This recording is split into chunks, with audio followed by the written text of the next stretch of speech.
This episode of Eat the Rules is brought to you by You on Fire. You on Fire is the online group coaching program that I run that gives you a step-by-step way of building up your self-worth beyond your appearance. With personalized coaching from me, incredible community support, and lifetime access to the program so that you can get free from body shame and live life on your own terms. Get details on what's included and sign up for the next cycle at summerinanen.com/you on fire. I'd love to have you in that group. This is Eat the Rules, a podcast about body image, self-worth, anti-dieting, and intersectional feminism. I am your host, Summer Inanen, a professionally trained coach specializing in body image, self-worth, and confidence, and the best-selling author of Body Image Remix. If you're ready to break free of societal standards and stop living behind the number on your scale, then you have come to the right place. Welcome to the show.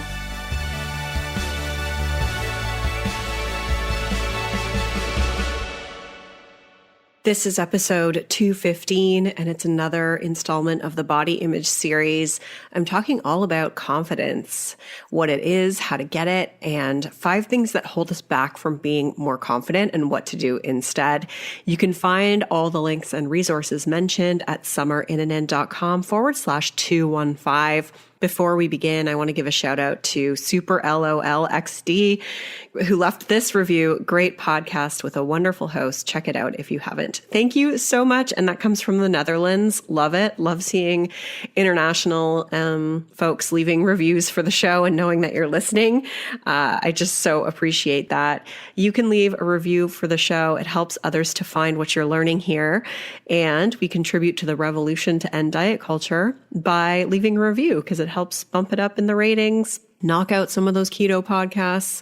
Anyways, you can go to iTunes, search for Eat the Rules, then click ratings and reviews and click to leave a review or give it a rating. Second, you can get the free 10-day body confidence makeover at summerinanen.com/freebies with 10 steps to take right now to feel better in your body. And I always forget to mention that you can subscribe to the podcast, and that helps out a ton as well. So you can do that by going to Apple Podcasts or Spotify or Stitcher or YouTube, wherever you listen to this show. It only takes a second. I am excited about this episode because confidence is such an interesting topic. I think that we all have a slightly different perception of what makes somebody confident and who we perceive as confident and why we perceive them as confident and what it really takes to become more confident and the relationship between confidence and body image. And so we're going to dive into a whole bunch of that stuff today. We're going to talk about what it does and doesn't mean to be confident. I'm going to be talking about your thoughts on confidence because I asked you in my Instagram stories. And I loved reading your answers. It was so interesting to hear all of your different perceptions on what you think it means when someone is confident. And we're going to talk about the relationship between body image confidence and compassion, what it takes to gain more confidence, and 5 things that get in the way of us being confident and what to do differently. So let's talk about what it means to be confident. In my Instagram stories, I asked you, who do you think of when you think of someone who is really confident? And I just want to say thanks to anyone who said me. I appreciate that. And I want to give an even bigger shout out to those of you that said you, because I love that. I love that you were, saying, hey, I think of myself when I think of someone who is confident. I love, love, love that. Some of the other people who were mentioned were Michelle Obama, Ruth Bader Ginsburg, some of your relatives, just other celebrities. So it was kind of like, all types of different people. I would say Michelle Obama came up multiple times, which is why I called that one out. And then I asked you, what aspects of them make them this way? Or, what about them makes you feel they are confident? And I got so many answers here. And this is what I love about it this is what I love about coaching, because when I ask someone a question, you probably heard me say this before, what does confidence mean to you? It's like everyone has a slightly different take on it. And I love finding what resonates the most with you. But some of the different answers I got were head up, shoulders back, show the rack. I had to mention that one. Lives an authentic life and doesn't put up with shit, is self-aware, is not held back by insecurities, commands attention, has eye contact, power stances, is honest and respectful, is unapologetic. What makes them confident is the way that they carry themselves and the way that they speak, their intelligence, their composure, their grace. They don't need anything from other people, so you tend to feel it's easier to kind of be in their presence. They know who they are and what they stand for. They're open and honest. They're adventurous. They're happy. They're okay with not being for everyone. They champion other people, specifically other women, in this case, the person mentioned. They pursue goals. They have dedication. And so I love everything that you all said. So thank you for contributing to that. Love doing those polls on Instagram. And for me, when I think of someone who's confident, I think of someone who they know who they are. They know kind of, what their beliefs are, what their values are, what their kind of purpose or their mission is. They're unapologetically themselves. So they don't apologize for their existence. They own what they believe in. And they're not going to water themselves down for other people. And they're able to make decisions that really honor who they are. When I think about people in my life who are really confident, they're often the best at setting boundaries. They're the best at saying no. They are the ones that will just tell you what they think. And I love that about them. The other piece of it is, even though they don't care what others think, they're not assholes about it. So they don't care what others think, but they're still, like respectful of other people having different beliefs to them.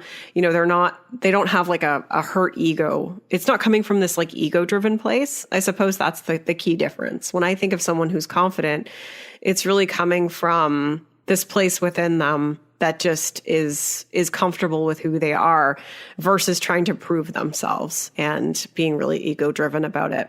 And I think that they have courage and they take risks and put themselves into situations where, maybe they might be judged or disliked, but they're loyal to their beliefs and their thoughts. Doesn't mean they won't change their beliefs or be humble, but they know what they believe in. And they tend to be more self-assured and know they can get through something if it doesn't go as planned. I mentioned in my Instagram stories that I've always like really loved Ina Garten, the barefoot Contessa from the Food Network.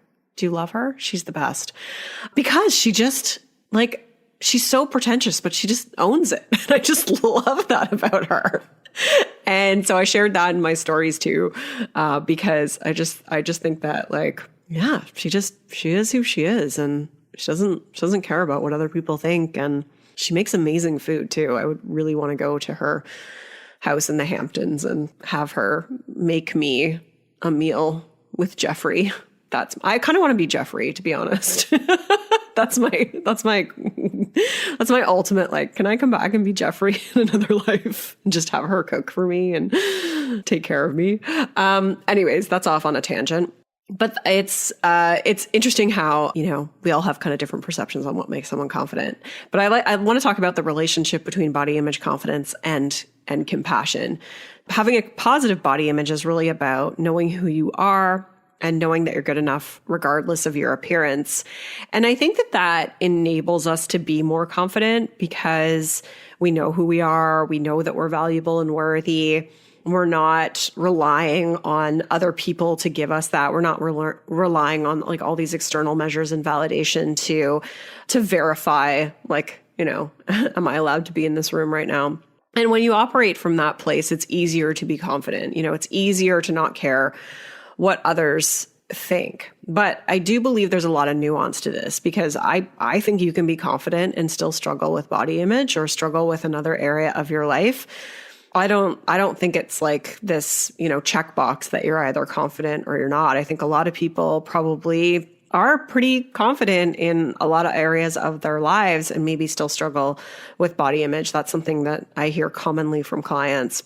And so I don't think they necessarily are one or the other. I think that, the more that you have a positive body image, I think that's going to contribute to your confidence overall, but it doesn't mean you can't be a confident person if you struggle with body image.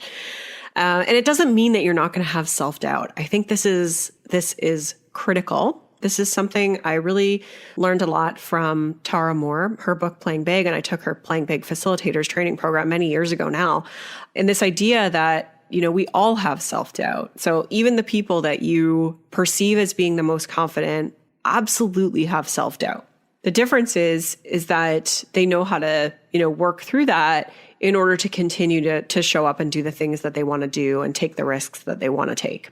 And I think that part of being confident, or part of trying to be more confident, whether that's just in ourselves or in our bodies, is about learning to work with that voice of self-doubt. That's a huge part of it.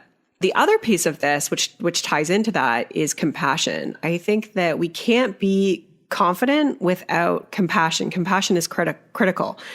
And that's because we can't be okay with people not liking us unless we're compassionate with ourselves. We can't take risks unless we're compassionate with ourselves. Otherwise, those risks are going to destroy us. And so if we're letting the outcome of situations make or break us, then it's going to be really hard for us to go back out there and repeat those steps again. So what I mean by that, let's talk about this from like a body image perspective. But let's say you want to wear a bathing suit to the beach and you end up having a not so great experience. Maybe someone says something that's not very nice to you. Maybe you perceived yourself as being judged. Unless we are really compassionate with ourselves through that, we're probably going to try and avoid that situation going forward. And so that's why compassion is really critical. And that is really kind of the engine that fuels our confidence and keeps it going.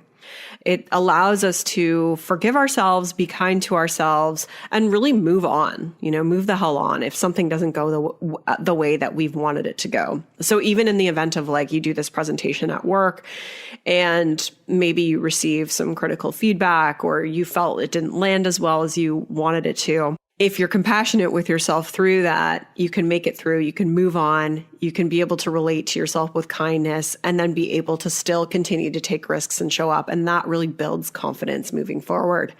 So it's not about avoiding the discomfort. It's about how can we support ourselves through that discomfort in order to fuel more confidence going forward. And so on that point, I wanted to talk about what it takes to gain more confidence. It takes action. We don't wake up and feel confident. I think sometimes we wake up and feel a little more like, I'm feeling a little more myself today, or I'm feeling a little more badass today.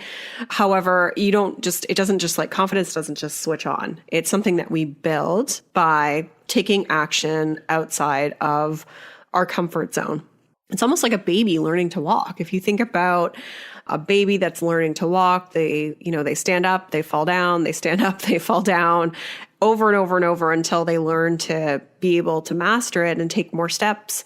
And all of those different stumbling events and failures, quote unquote, help them to become more confident, help them to learn. And it's the same thing. We just become so afraid of the outcome as we, develop emotional intelligence that we are, afraid of falling down, metaphorically speaking. And so one visual I really like to use if we think about gaining more confidence is to imagine yourself inside of a bubble. So imagine yourself like you're a bubble boy. Imagine yourself inside of a bubble. Anyone remember that Seinfeld episode? And the bubble is your comfort zone. And so inside your bubble, you feel safe. You feel protected from judgment. There's no emotional stuff that's going to harm you. But your world is small. You can't do a lot from inside of this bubble. And so in order to, live a bigger life, do more, we have to start to step outside of that bubble. And anytime we do that, we're probably going to encounter our own voice of self-doubt, our inner critic. And the reason why that shows up is to protect us. That's normal. It's a protective mechanism. And so long as we're not taking direction from our inner critic, and we're able to, step outside of our comfort zone bubble, that bubble's ultimately going to get larger and bigger. And so our comfort zone gets bigger. So let's talk about this in a specific example instead of a bubble. Let's say that you don't feel confident enough to be in a full body photo. So you may avoid doing that. You may hide behind other people. You may hide from the photo altogether. But you're never really going to wake up and feel ready to show up in a full body photo unless you work your way to it. So you have to actually just show up in the damn photo and feel that fear and leverage compassion and comfort yourself afterwards in order to feel more comfortable next time. And the more that you actually show up in a full body photo, the easier it will become, because it will start to become something that's actually inside your comfort zone, because your comfort zone gets a lot bigger. Ultimately, the point being here is that avoidance doesn't help us become more confident. You're not going to be confident in a full body photo unless you actually do it. And I'm not saying you should do that if that feels tremendously scary. That's one of the tips I'm going to get to in a minute. However, without action, we can't build confidence. We need to be taking action. It has to be something that we work towards intentionally. Let's get to the 5 things that hold us back from being confident and what to do instead. So number 1 is waiting until we feel ready. I mentioned this earlier, but if we wait to feel ready, like if we wait to feel ready to show up in that full body photo or wear the bathing suit to the beach, then we're probably never going to do it, because that self-doubt, that voice of self-doubt never goes away completely. Our inner critic is always going to be with us. We cannot eliminate our inner critic. This is something that I work with my clients around a lot. Of course, we want to learn how to turn the volume down on that voice. We want to learn how to work through that voice, but recognizing that it never goes away completely and that it's going to be there anytime we step outside our comfort zone is really helpful, because you can expect it. And when you have the tools to be able to work with it, then you can still take the risks that you want to take, or not even the risks, but the steps that you want to take to, live more fully in your life, whether that means wearing a bathing suit to the beach or showing up in a photo. And that really comes from action. So we're never going to feel ready. So instead of waiting to feel ready, think of, I'm going to take some steps in order to build more confidence. The second thing that holds us back from being confident is when we stretch ourselves too far outside of our comfort zone. So I think that we are often really good at pushing ourselves to the limit or saying like, I'm going 100% on this. And I would not suggest that. I really like people to think about an easier, smaller step you can take. So instead of, taking a leap that's a mile outside of your comfort zone, how can you take a step that's, a foot outside of your comfort zone? So you don't go from being a non-runner to doing a marathon, you build up to it. Or you opt out of it completely if you're me, because I would never run a marathon. I wonder how much someone would have to pay me to run a marathon. I think it would have to at least be $100,000. Like, to be honest, that just sounds like hell to me. Anyways, but it's the same thing with this kind of, mental stuff. We have to go easier on ourselves and see the long game. And so coming back to this picture example, like let's say you want to show up in a picture, like your full body. What I would suggest is, instead of just doing that, if you want to do that, go right ahead. But can you just start with a headshot? Can you start with like half of your body? Can you start with a profile that you feel more comfortable with? Can you wear an outfit that makes you feel a little bit more comfortable? And then work your way up to a full body. So you can see how, like, instead of going from point 0 to 100, we can inch our way along the spectrum by gradually taking smaller leaps outside of our comfort zone to warm us up. And I think that is a super helpful way to be able to be more confident, because when we stretch ourselves too far outside of our comfort zone, we might end up in a situation where we feel too panicked, we feel too scared, we feel too vulnerable, we feel too fearful. And any of those things can really prevent us from then taking those steps again in the future. The third thing that holds us back from being confident is avoiding fear, like thinking like, I don't want to get myself into any situation where there's fear. And fear and your inner critic are really one and the same. The voice of fear and the voice of your inner critic tend to be the same. So like I said, we want to expect that our inner critic is going to be there, and recognize that it's only there to protect us and that we don't need to take direction from it. So expect the fear, make friends with it, don't avoid it. But again, take small steps instead of big leaps. The fourth thing that holds us back from being more confident is focusing on the outcome. We focus so much on the outcome, which we often don't have control over. So let's say that you want to ask for a promotion at work. You might focus solely on whether or not the person is going to say yes. And that's like going to make or break you. And when we focus on that outcome, it builds up a lot of anxiety and makes our inner critic louder. So what I like to suggest to people is focusing on what you want to get out of it instead. So what can you focus on instead that you want to get out of that experience? So perhaps you want to see it as an opportunity to advocate for your value or decide whether this job is right for you, or to discover where there might be opportunities for you to add more value or use different skills. If you can think about the elements of the experience that you actually have control over, and what you can get out of it in that way, it makes it a lot easier. If we can kind of intentionally focus on these things, then the outcome itself doesn't matter so much. So I love it when we can try to let go of that outcome. And so coming back to this picture example is, instead of focusing on like how you're going to perceive yourself in that picture, or what you think of yourself, what you think of the way you look, what if you focused on capturing a memory, just capturing this moment in time, what was important about that moment in time, and that's what you want to get out of it. The fifth, this is the last one actually, the fifth thing that really holds us back from being more confident is doing this stuff alone. For me, I need someone to push me and hold me accountable. It's way easier for me to do something when I have someone who I'm reporting back to, or if I've said to my friends like, okay, I'm going to do this thing, then I got to actually do that damn thing. It's so much easier for me.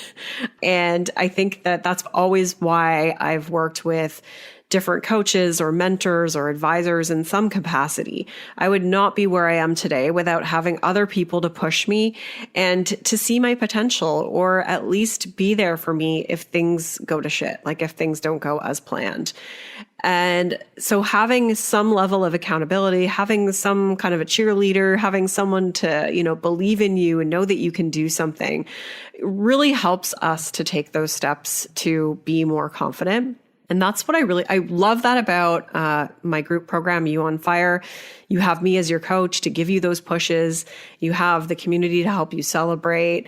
And I'm just such a huge fan of coaching. So obviously I love the job as a coach, because I just think it makes such a huge difference to have someone to say okay, I think you can do this, or how about this? And having someone to be there for you afterwards to, talk about the experience and see how it went and really advocate and cheerlead for you. So if you want to learn more about that, you can always go to summerinnanen.com/you on fire. That is what I wanted to cover today in this episode. If you have any other questions on confidence or building confidence, I would love to hear from you. There's so much more that we could speak to on this subject.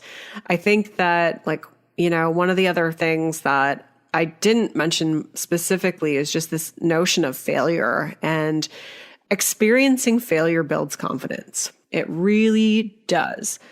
So in whatever area of your life, except for dieting, that's the only area that I would say it doesn't build confidence, because it doesn't work. So you're not going to actually get more confident. But as it relates to pretty much every other area of your life, experiencing failure on some level actually helps us to be more confident. Failure and rejection actually help you to be more confident. Which, if that's making you panicky and terrified and scared, then, just take it with a grain of salt. Again, look for that first initial step outside of your comfort zone. But if I can leave you with that as another thought, it's a good thing to take away from this. Thank you so much for listening to this episode. You can find all the links and resources mentioned at summerinnanen.com/215. I'll be back again with another episode soon. Thanks for listening. Rock on. I'm Summer Innanen, and I want to thank you for listening today. You can follow me on Instagram and Facebook at Summer Innanen. And if you haven't yet, go to Apple Podcasts, search Eat the Rules, and subscribe, rate, and review this show. I would be so grateful. Until next time, rock on.